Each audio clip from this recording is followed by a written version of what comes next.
Welcome to Memento Argentum, where remembering the silver screen is a requirement, not a request. I will be your host, E. Lin, and allow me to tell you a magical tale. An aspiring artist has to give up going solo when he runs out of money.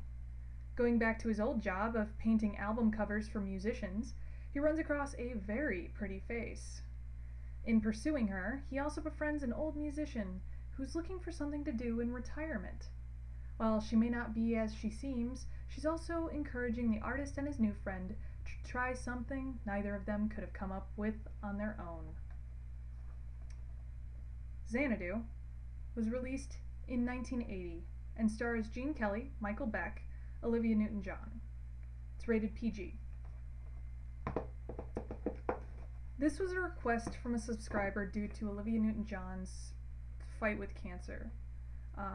Last year she was diagnosed, and I'm kind of trying to honor her by releasing this and hoping some good mojo seeps out. Like, there's only so much you can do. This was the actual last film of Gene Kelly, and that does sadden me as a Gene Kelly fangirl. He passed away in '96. He did star in other things, that's Dancing and that's Entertainment 3, but both of those are documentaries, so I consider this to be his last movie. I do think that this movie is joy. Like, the music is, it's done by ELO, and Olivia Newton-John sings a fair amount of it, so it's like, oh yeah, I can get behind this. Some of it's still played on the radio. Like, that's how iconic some of the music is. And Gene Kelly does a dance sequence in this movie. Like, it's great. It's great to watch him dance with Olivia Newton-John. Like, yes, there's some really good other choreography involved in another particular dance scene, and it is another iconic scene, and oh my god, it's totally worth it, especially on a big screen. I do agree with some reviewers who complained about Michael Beck being a little bit flat in his portrayal, but I felt like it was kind of okay. Like, Olivia Newton-John makes up for it, and so does Gene Kelly. Both of them are basically the ones that are really truly carrying it. Beck does as good as he can, and he doesn't do as bad a job as people make him out. I think he does better than they think, but I can also see kind of where it's coming from a little bit.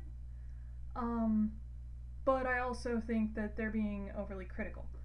But then again, rose-colored glasses. I really need like a pair of rose-colored glasses at this point, because a lot of the ones that I'm like trying to justify, I know for a fact it's like, no, I grew up on that, so of course I'm gonna like it.